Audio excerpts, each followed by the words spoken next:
Sa huling araw ng kanyang Asia Tour sa Pilipinas noong Miyerkules, bumisita ang WNBA champion at New York Liberty superstar na si Sabrina Ionescu sa Girls God Game Home Court sa Santa Maria, Bulacan, kung saan ilang mga Filipina baller ang tinuruan niya ng basic basketball skills. Yan ang ulan ni teammate Daryl Oclares. Naramdaman din sa Sacred Heart Academy sa Santa Maria, Bulacan ang Sabrina Ionescu fever matapos na bumisita ang WNBA champion at New York Liberty superstar sa Girls Got Game Home Court nito lamang Miyerkules para sa huling araw ng kanyang Asia Tour dito sa bansa. Si Ionescu mismo ang nagturo sa mga batang Pinay ballers ng mga basic basketball skills gaya na lamang ng passing at tamang shooting form. Kasunod nito, nagsagawa ng mini exhibition game ang mga Girls Got Game players kung saan napahanga mismo si Ionescu sa ipinamalas nilang galing sa kabilaman ng murang edad.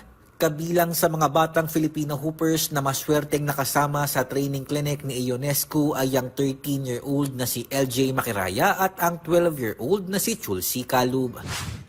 Yung karanasan po kay Sabrina po ay sobrang saya po na bumisita po siya dito at marami po rin kaming natutunan tungkol sa basketball. Seeing Sabrina here in the Philippines visiting us, very inspiring and motivating. Sobrang na-enjoy ko po and I know to myself na i-apply ko po lahat ng mga naturo niya sa akin earlier. Ayon naman kay Girls Got Game coach Sarah Costan, malaking bagay anya ang pagbisita ni Ionescu para makahikayat pa ng mga kababaihan na subukan ang basketball. Fan din ako ni Sabrina and yung ginagawa nila to make space for the girls, isa yun sa mga bagay na continuously pinupush ng Girls Got Game. Continue to give opportunities, avenues para sa girls natin na makalaro kasi usually pagdating mo sa court, walang mga kababaihan naglalaro eh. Diba? And wala silang nakikitang role models o representation nila doon sa basketball, lalo na dito sa Philippines. Emerging pa lang yung women's basketball. So napakalaking bagay na yung attention ng mga tao napupunta sa women's basketball. And ito yung girls natin, na-inspire, na-ignite yung spark sa kanila na someday pwede ako maging women's basketball player. Samantala, ipinakita rin ang bagong pinta na Girls Got Game Home Court na disenyo ng Filipina visual artist at illustrator na si Jill Arteche.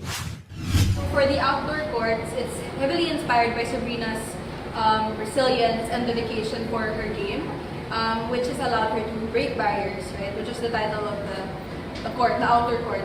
For the indoor court, which represents the future naman, it's inspired by Sabrina's achievements, and we wanted to show young female athletes that they too can, the potential that they have, the endless possibilities that they can craft and gain for themselves.